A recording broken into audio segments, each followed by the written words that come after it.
ஏசப்பா சொல்ற, ஒரு கிராமத்துக்கு போ, அங்கே உன்னை ஏற்றுக்கொள்ளுகிற ஒருவன் இருப்பான். அவன் வீட்டுல போய் தங்கு, அவன் கொடுக்கிற சாப்பாடு சாப்பிடு.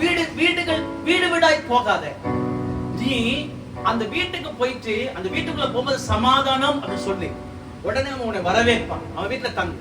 அப்படி ஒரு வீட்டுல உன்னை வரவேற்கவில்லை அப்படின்னா உன் கால இருக்கிற தூசியில அதை உதறி போடு.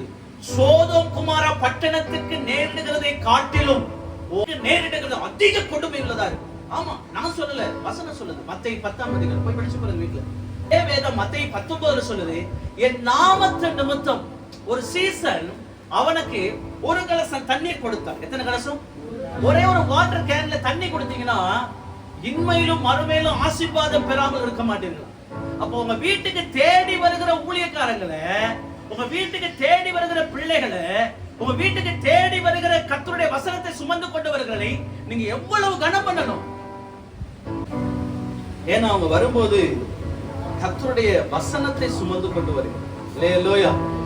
என்ன சுமந்துட்டு வர்றாங்க? வசனத்தை. அவங்க ஜெபத்தை சுமந்துக்கிட்டு வர்றாங்க. அவங்க வெளியே வரும்போதே நான் ஊழியத்துக்கு போறேன் வாங்கப்பான்ட்டு வர்றாங்க. அவங்க வீட்டுக்கு வந்தா அவங்களை கனப்படுத்தி அவங்க சொல்லுகிற வசனத்தை தயவா கேட்டு, என்னை கனம் பண்ணுகிறவரை நானும் கனம் பண்ணுகிறேன். அல்லேலூயா. எனக்கு ஒரு ஊழியம் செய்வானாகில் பிதாவானவரே கனம் பண்ணுவார்.